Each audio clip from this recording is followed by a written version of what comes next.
The Nintendo Switch is one of Nintendo's most successful consoles in a very long time. And because of that, the system has a lot of games from both a first-party and third-party perspective. The Switch brought back the fact that it uses cartridges rather than discs like the Wii U, and due to that, games are more expensive to produce physical copies for. And if a game goes out of print, well, let's just say you have games that go for ridiculous prices, like this Skylanders Imaginators right here.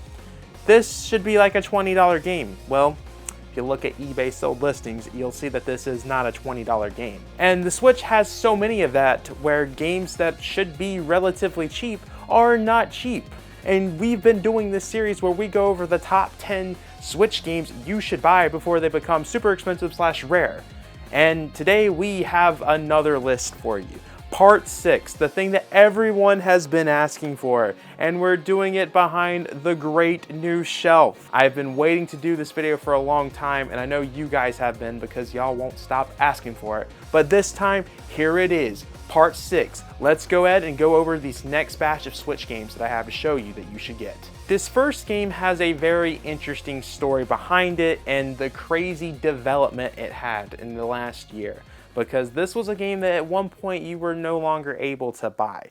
That game being Battle Chef. This right here is an Adult Swim game.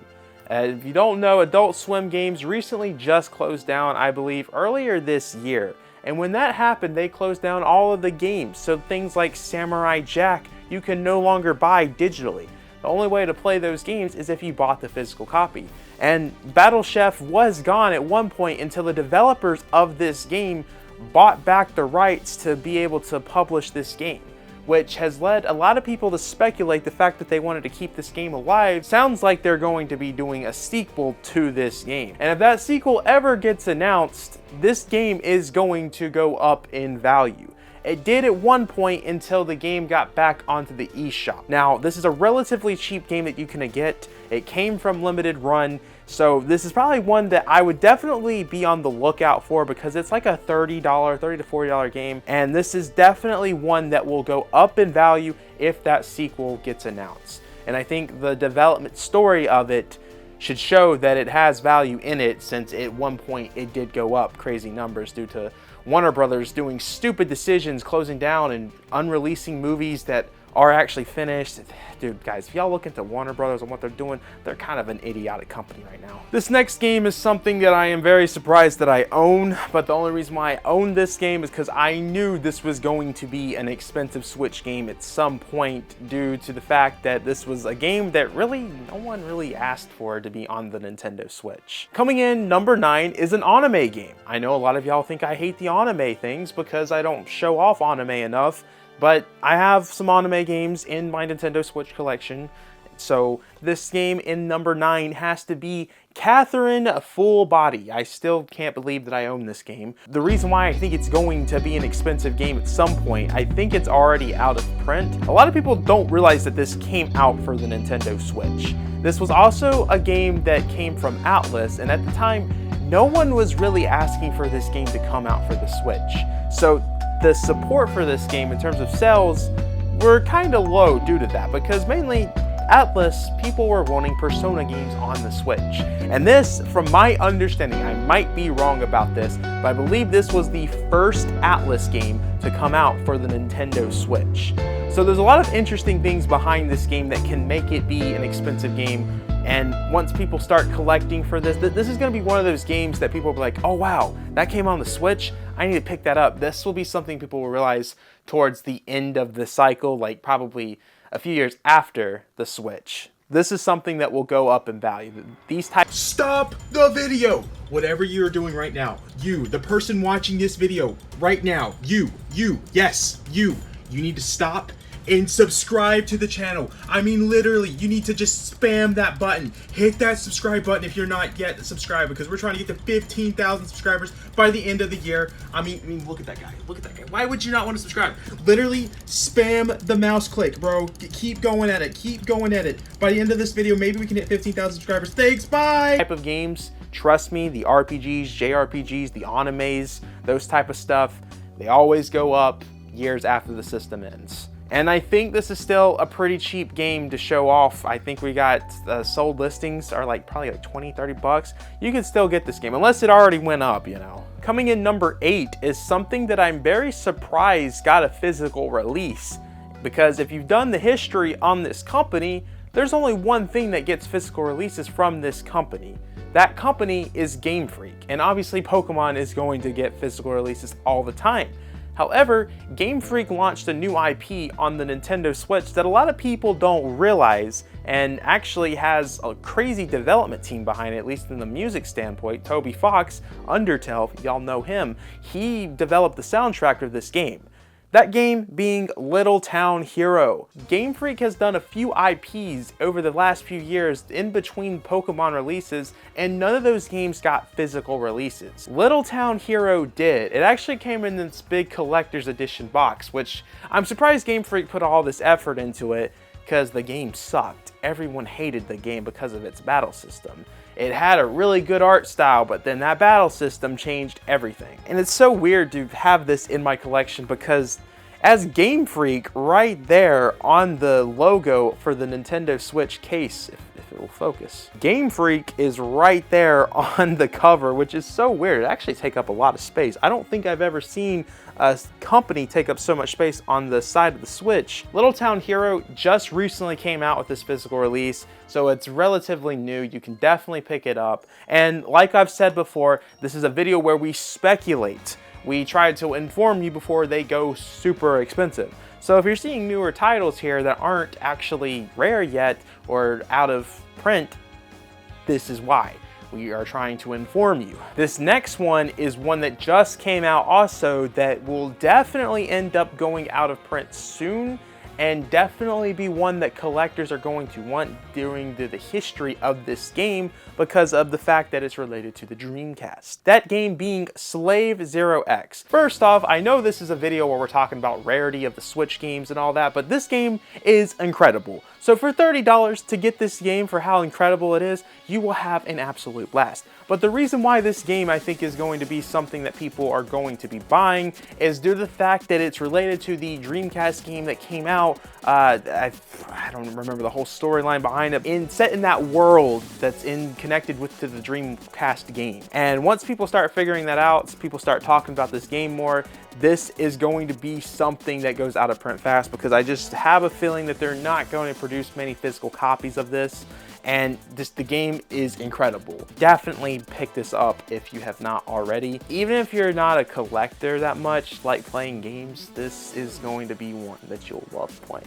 Next up, another anime one. We got Yu The Legacy of the Duelist. First off, I must say that this is actually a pretty cool game. Being able to go through the journey of Yuji and friends, exploring the past of through the anime, seeing, you know, the duels from Kaiba, Joey, Maximus Pegasus, all of that type of stuff has been pretty cool to see done in video game format. But the reason why I have this on this list is this game was pretty popular when it came out on all consoles. Now I say all consoles because why I'm bringing that up is when it comes to a physical standpoint, for whatever reason, it only came out for the Nintendo Switch, which I think is very weird considering that this is such a popular series. I would have thought that would have came out on all consoles. This came with exclusive Yu-Gi-Oh cards that unfortunately you can only get by buying the game. The fact that it comes with 3 exclusive cards will probably be something that Yu-Gi collectors are going to want that played the card game, and also to have this game physically, people are going to have to buy the Switch version.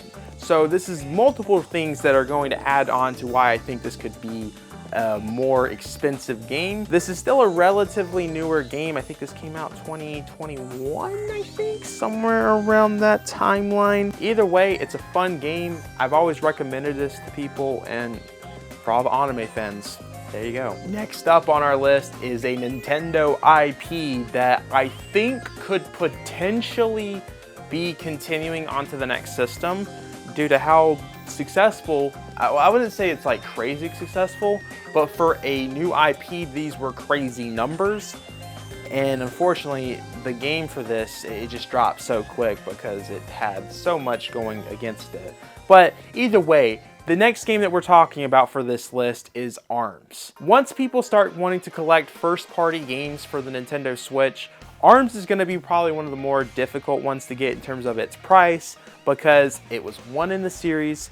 It was almost a launch title for the series. It came out within that launch year of the Nintendo Switch. It's a new IP. This game died pretty quick. It's actually already out of print. Nintendo gave up on printing more copies for this, and it's held up its value of $40 to $50. I could see this being more valuable if Nintendo never touches this series, due to the fact that it died fast. But the only reason why this series died out fast is all the good updates came out after the game, and it also came out like 2 weeks before Splatoon 2. Of course people were gonna drop ARMS for Splatoon 2 because it was coming out in the summer. This had no chance, unfortunately. I think it did over 3 million copies, which is an impressive number for a new IP, which is why I think Nintendo will give it another chance, and if it doesn't do well, then we'll never see ARMS 3. I think ARMS 2 could happen in the next console. Either way, I love this game so much. This is a fun game, and this will be something that definitely goes very expensive down the road for all the first-party collectors. I mean, we've seen it anytime the first-party Nintendo game that's a new IP and it's only got one in the series, typically goes higher if you look at the history of other Nintendo consoles. This next one's a crazy one to own considering the history of this, and the fact that it came out on the Switch physically is interesting. That being the Final Fantasy VII Twin Pack. Now, this did not come out in America, and it's only got Final Fantasy VII on the cartridge, the original Final Fantasy VII. And what gets even weirder is there's not another version of Final Fantasy VII out there physically when it comes to the old version, when it comes to modern day consoles. They only did this for the Switch, which surprises me.